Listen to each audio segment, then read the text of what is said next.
Everyone, welcome to my YouTube channel. Question paper channel पे आपका हार्दिक अभिनंदन है। आप जानते ही हैं ये हमारा एक नया चैनल है, ठीक है। तो इस चैनल पे आपको हर स्ट्रीम के क्वेश्चन पेपर जो हैं वो प्रोवाइड किए जाएंगे। तो आज जो मैं क्वेश्चन पेपर आप लोगों को करवाने वाली हूँ वो आपका बीएससी का होगा, बीएससी सेकेंड ईयर बायोटेक जिसकी स्पेशलाइजेशन है, ठीक है, उनका होगा। और जून 2021 मॉलिक्यूलर बायोलॉजी के नाम से एक आपकी बुक्स है, ठीक है। उस पे क्वेश्चन है B203 बीएससी बायोटेक। देखिए ये जो पेपर है इसकी टाइमिंग आपकी जो है 1.5 आवर की होगी, 1.5 घंटा। और जो मैक्सिमम मार्क्स इस पेपर के हैं वो हैं 50। इस क्वेश्चन पेपर में आपको स्पेशली दिया हुआ है, लिखा हुआ है नोट आंसर एनी 2 क्वेश्चन कि आपने केवल 2 क्वेश्चन के आंसर देने हैं और प्रत्येक क्वेश्चन जो है वो इक्वल मार्क्स को कैरी करेगा। और जहाँ पर डायग्राम की नेसेसरी है, इसने स्पेशली मेंशन किया है, मेंशन ना भी किया हो तो भी आपको डायग्राम ड्रॉ करना है, क्योंकि मैं आपको बता देना चाहती हूँ जो स्टूडेंट बायोटेक के हैं, बायोलॉजी है या बोटानी जिन्होंने स्पेशलाइजेशन ली है या जूलॉजी जिनकी स्पेशलाइजेशन है, वहाँ पर जो डायग्राम हम ड्रॉ करते हैं, ठीक है, चाहे एनिमल्स का हो किसी पार्ट्स का या प्लांट का किसी पार्ट्स का हो, ठीक है, या डीएनए से मतलब जो भी है व्हाटएवर, एक अच्छा इंप्रेशन डालता है आपकी जो एग्ज़ाम कॉपी है और एज वेल एज एग्जामिनर पर जो चेक करता है। बेसिकली वो सारा थ्योरी देखो इतनी पढ़ी नहीं जाती, वो बेसिकली डायग्राम पर फोकस करता है। सो आपसे यही है कि डायग्राम की प्रैक्टिस करें, ठीक है।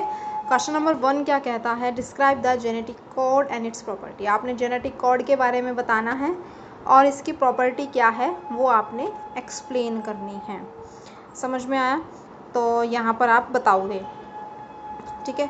उसके बाद क्वेश्चन नंबर जो 2 है आपका वो है describe the protein synthesis in prokaryotes. Prokaryotes में प्रोटीन सिंथेसिस मतलब प्रोटीन का निर्माण कैसे होता है प्रोकैरियोट्स में, वो आपने डिस्क्राइब करना है। यहाँ पर आप डायग्राम के थ्रू भी इसे अच्छे से एक्सप्लेन कर सकते हो, चेन बना सकते हो भी किस तरीके से प्रोकैरियोटिक में सारी प्रोसेस होती है, काफ़ी अच्छा मतलब। और उसके साथ साथ जो है आप यहाँ पे जो है जैसे कि पेंसिल जो यूज़ करते हो, क्योंकि देखो एक पेंसिल जब हमने बायो ले ही ली है स्ट्रीम, तो पेंसिल की भी वेराइटीज़ आपको चूज़ करनी पड़ती है। बारीक पेंसिल होती है, फेडेड पेंसिल होती है, ठीक है, डार्क पेंसिल होती है, मोटी पेंसिल मतलब जैसे इसका निक्का मोटा होता है। तो उस तरीके की पेंसिल आप यूज़ करो, डिफरेंट पेंसिल यूज़ करो, डायग्राम को ड्रॉ करो ताकि एक अच्छा उभर के वो चीज़ दिखे, एग्जामिनर कुछ पढ़ना भी ना पड़े और डायरेक्ट आपको नंबर देने पे वो मजबूर हो जाए। इस तरीके से आप यूज़ करो।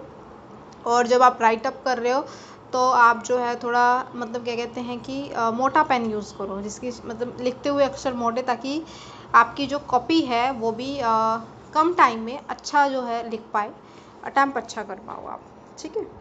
क्वेश्चन नंबर 3 क्या कहता है, describe the different experiment to prove the DNA replication is semi conservative.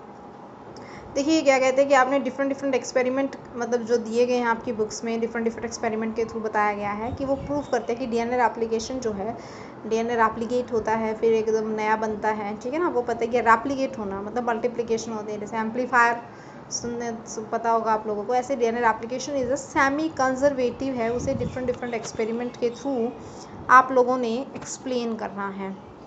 समझ में आ गया? देन क्वेश्चन नंबर 4 क्या कहता है, डिस्क्राइब द डिफरेंस बिटवीन। आपने डिफरेंस देखना है।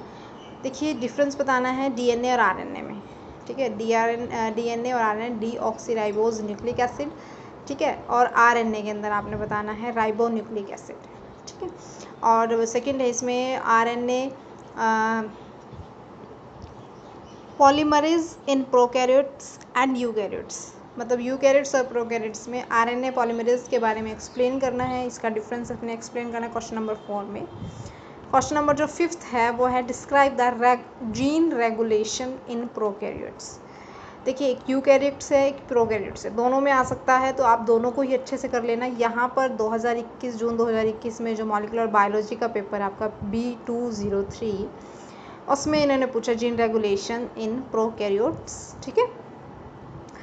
6th है डिस्क्राइब द शॉर्ट नोट। अब इनके ऊपर शॉर्ट नोट लिखना है। बेसिकली शॉर्ट नोट आते ही तो आप लोग ये समझोगे कि क्या करें, फटाफट बस थ्योरी लिख देखिए शॉर्ट नोट आते ही थ्योरी आप लिखो वेल है, जहाँ पर ये है कि भाई हाँ यहाँ डायग्राम बन सकता है तो प्लीज़ डायग्राम, मैं बार बार डायग्राम पे पूरा फोकस कर रही हूँ, आप डायग्राम को बेहद ध्यान रखें क्योंकि वो आपको अच्छे मार्क्स कैरी करने में हेल्प करेगा।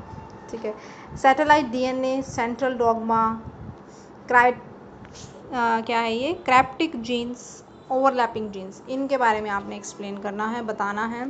ठीक है, जहाँ नीड है वहाँ ज़रूर आपने ड्रॉ करना है। ठीक है, और एक और मैं एक बात और बता दूँ, जैसे कि थोड़ा सा क्वेश्चन नंबर आपने डाला, देन उस पर ऊपर वाली लाइन आपने छोड़ देनी है, देन आपने आंसर लिखा, थोड़ा सा उसके बारे में एक्सप्लेन किया, बीच में डायग्राम आपने ड्रॉ किया।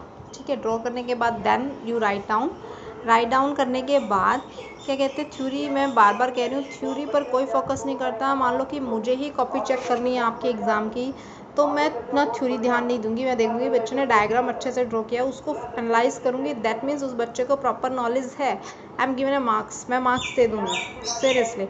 और यही होता है, थ्योरी पर कोई फोकस नहीं करता। मैं बार बार फोकस कर रही हूँ आपके जो है डायग्राम पर, इस पर थोड़ा ध्यान दीजिएगा।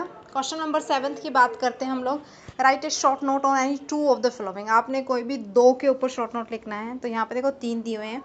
एक है आपका आरएनए प्रोसेसिंग इन यूकैरियोट्स में आरएनए प्रोसेसिंग के बारे में, और एक है आपका ट्राइप्टोफैन ऑपरेन। ठीक है, और एक है डीएनए रिकम्बिनेशन। जो भी आपको अच्छे से आता है वो आप एक्सप्लेन कर देंगे। देखिए आपको जीन रेगुलेशन, अच्छा ये 5th क्वेश्चन में ऐसे था। ठीक है, यहाँ पर आरएनए प्रोसेसिंग यूकैरियोट्स में है ना, यहाँ पे ये भी आ सकता है आरएनए प्रोसेसिंग इन अनदर कुछ जैसे टर्म्स है प्रोकैरियोट्स में लगा लो, जैसे वो क्वेश्चन था। क्वेश्चन नंबर 8 जो है describe difference mechanism for degradation of mRNA in eukaryotes. ठीक है, यूकैरियोट्स में mRNA के डिफरेंट मैकेनिज्म बताइए। ठीक है, डिग्रेडेशन के डिफरेंट मैकेनिज्म बताइए, ये क्वेश्चन 8 है आपका। ठीक है, और उसके बाद जो है आपका क्वेश्चन नंबर 9 है describe the ultra structure and function of chromosome का स्ट्रक्चर और फंक्शन आपने एक्सप्लेन करना है। क्वेश्चन नंबर जो 10 है उसमें आपने डिफ्रेंशिएट करना है कोई भी 2 जो आपको अच्छे से आते हैं, रिपीटिव डीएनए, सैटेलाइट डीएनए के बारे में आप देख रहे होगे, पीछे भी आया था सैटेलाइट डीएनए के बारे में, कहीं ना कहीं जिक्र हुआ था। ठीक है, तो आप अच्छे से कर लेना ये टर्म्स वगैरह जो होती है ना, जो शॉर्ट टर्म्स होती हैं उनको बड़े अच्छे से करना। डिफरेंस पूछे जैसे एक्सोन एंड इंट्रोन है। ठीक है, होमोबॉक्स है, प्रिब्नो बॉक्स है, repetitive DNA and satellite DNA है, तो इसे अच्छे से कर लेना। ठीक है, तो ये आपका क्वेश्चन पेपर था। ठीक है, thank you so much watching this video, have a nice day. I hope ये वीडियो आप लोगों के लिए बहुत ज़्यादा हेल्पफुल रहेगी।